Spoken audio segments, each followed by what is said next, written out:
Rising India news 24। UGC के बाद UCC की चर्चा तेज हो गई है। कई राज्यों में लागू करने की तैयारी चल रही है। क्या कहना चाहेंगे? दरअसल ये सरकार ऐसा कोई सगा नहीं जिसे इसने ठगा नहीं।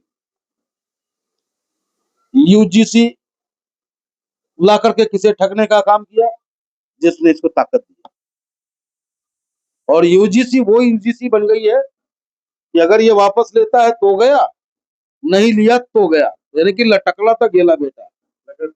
लटकले तो गेले बेटा। लटकले तो गेले बेटा। तो अब भाजपा की वही हालात है, लटकले तो गेले बेटा। अब ये इस उहापोह से निकलने के लिए, यूजीसी के उहापोह से निकलने के लिए यूसीसी ला रही है, लाने का कार्य कर रही है। अच्छा, यूसीसी में जहां तक देखा जाए, एक देश एक कानून, ये जो चर्चा है, क्या ये सही है गलत? देखिए, जो हमारे देश की खूबसूरती है और जो देश का ताना बाना है, कहीं का ईंट कहीं का रोड़ा मिला करके बना हुआ है। हर राज्य की अपनी एक भाषा है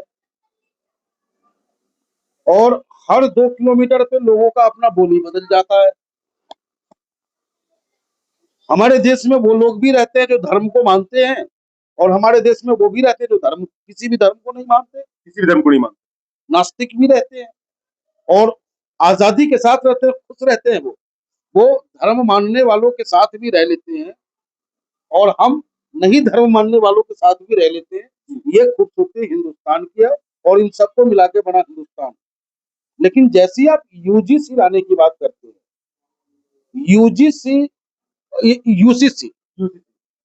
यूसीसी आने में इसमें कठिनाइयां बहुत सारी है। देश तो स्वागत कर रहा है, कई लोग यूसीसी की मांग कर रहे थे, पहले तो काफी दिनों से चल रहा था ये चर्चा में। दरअसल देश स्वागत नहीं कर रहा, मैं आपको बताऊं, इसे स्वागत वो लोग कर रहे हैं जिनके दिमाग में ये है कि इस कानून से मुसलमान ठीक हो जाएगा। नहीं, वो तो एक कानून की बात है, संविधान के ऊपर बात हो रही है कि संविधान एक ही हो, इसके बारे में। संविधान तो एक है ही नहीं, संविधान तो एक है ही, संविधान तो दो बना नहीं। तो फिर यूसीसी क्यों? यूसीसी ये ला करके सिर्फ मुसलमानों में भय व्याप्त करना चाहते हैं, और जबकि आप वही मणिपुर चले ऐसा तो यूसीसी में तो ऐसा कुछ है नहीं जो ड्राफ्ट में है, ऐसा तो कुछ नजर नहीं आया अभी तक। बहुत सारी बाध्यताएं हैं। आप उत्तराखंड को करीब से जाके देखेंगे तो आपको एहसास होगा कि वहां रहने वाले हमारे मुसलमान भाई किन पीड़ाओं से गुजर रहे हैं। उत्तराखंड में लागू हो चुका है। किन पीड़ाओं से वहां के मुसलमान भाई गुजर रहे हैं, उनके पीड़ा को आप समझे। जो हमारा संविधान है वो इक्वेलिटी की बात करता है। जो हमारा संविधान है वो फ्रीडम देता है हमें अपने मजहब को मानने, समानता का अधिकार। हमें फ्रीडम देता है वो हमारे अपने धर्म के प्रचार करने की। लेकिन वर्तमान सरकार में अभी यूसीसी लागू नहीं हुआ है, उसके बाद उसके उपरांत तो आप ये देखें कि हमारे मुसलमान भाई नमाज पढ़े तो दिक्कत हो जाती है। चर्च में लोग, बरेली में देखिए आपने किस तरीके से हिंदू संगठनों ने काम किया, और यूसीसी लागू हो जाएगा तो उन्हें डबल ताकत मिल जाएगी। और हम नहीं चाहते हैं कि हमारे देश की जो खूबसूरती है, जो देश का गुलदस्ता है हमारा 4 फूलों से सजा हुआ, इसमें से कोई फूल मुरझा जाए। जैसा ये देखेंगे, अभी धर्मांतरण के ऊपर भी खास के सख्त सरकार नजर आ रही है। धर्मांतरण भी एक समस्या बना रहे हैं। देखिए, धर्म को मानना और ना मानना वे हमारी इच्छा के ऊपर निर्भर करता है। मैं ब्राह्मण हूं, लेकिन मैं ब्राह्मण तब तक हूं जब तक मैं पूजा पे बैठा हूं।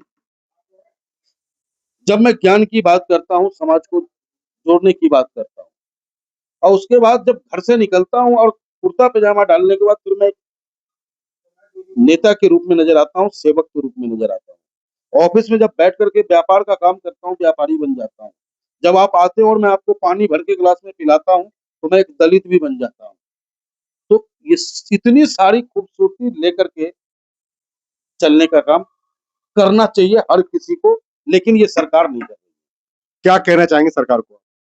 सरकार से हम यही कहना चाहेंगे कि बाबा साहब भीमराव अम्बेडकर जी ने जो संविधान हमें दिया है, सिर्फ उस संविधान को ही सही ढंग से आप लागू कर दे, धर्म के आधार पर, जाति के आधार पर, लिंग के आधार पर किसी से भेदभाव नहीं हो, ऐसा कानून को आप ताकत दे दें।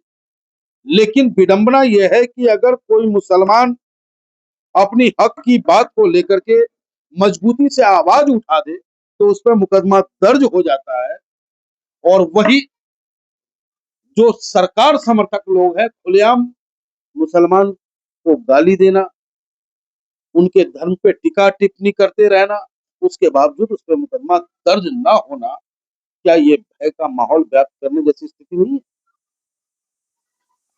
जैसा कि देखेंगे मनमोहन गांवाजी ने यूसीसी के ऊपर अपनी साफ अपनी राय रखी और एआईएमआईएम का जो विचार है वो भी उन्होंने सामने रखा। राइजिंग न्यूज रिपोर्ट में राजीव। देश और दुनिया का सबसे तेजी से उभरता हुआ news channel rising India news 24। Channel को सब्सक्राइब करें, लाइक करें और वीडियो को शेयर करें।